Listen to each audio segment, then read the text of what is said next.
So the Tucson Modern Streetcar is a project that we started in 2004. We're planning on having this up and running in the summer of 2014. So you're going to see vehicles testing starting actually in September is when we first had the testing start in September of 2013. And you're going to see a lot of testing happening as the vehicles start arriving. So we have 8 vehicles that are coming. We have 2 so far that we've received, and we'll start receiving the rest of them over the next several months.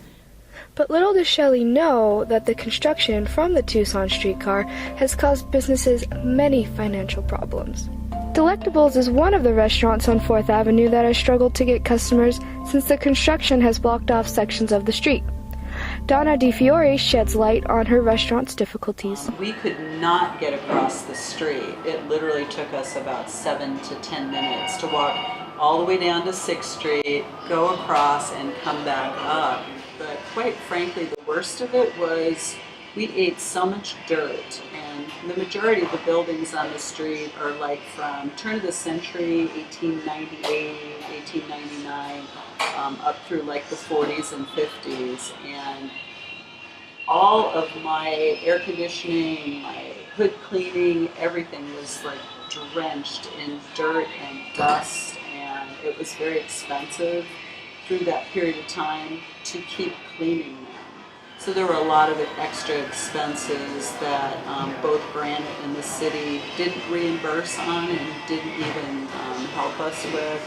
There were many times when they were adding the enhanced larger water lines that they would break the water lines and there'd be just mountains of water spraying everywhere.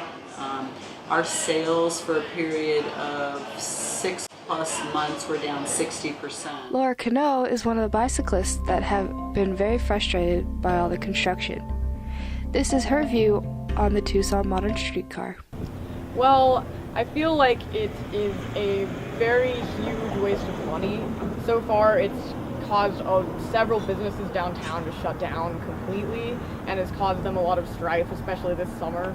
And that's better now, but I feel like it's only less than 4 miles long, the streetcar tracks. And as a bicyclist, I feel like it's very easy to ride those 4 miles for free without having to spend thousands and thousands of dollars putting a streetcar in.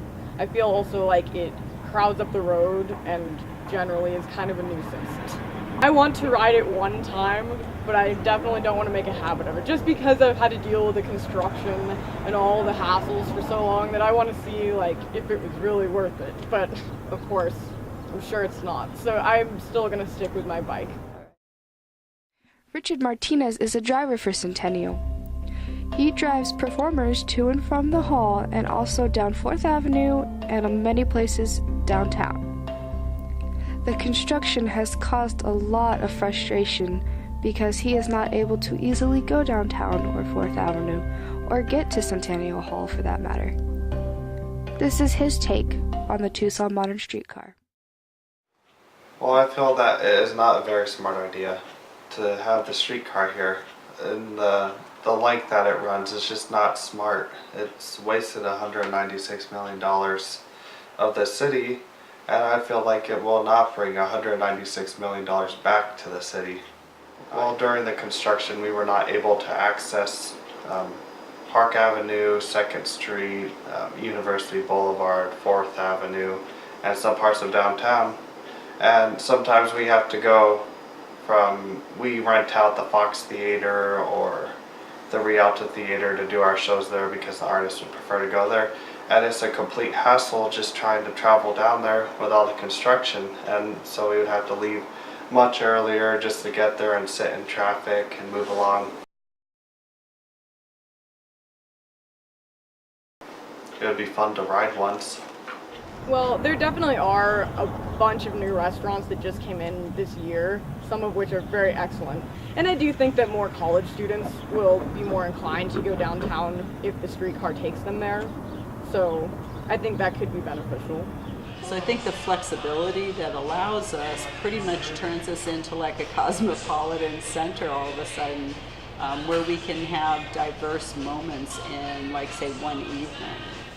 So you're able to do economic development, do traffic control, do congestion reduction provide a clean mode of transportation because it's electric, and also the student housing going up in the area. It's a lot of housing in general, businesses, bars, restaurants, retail that's occurring along the alignment.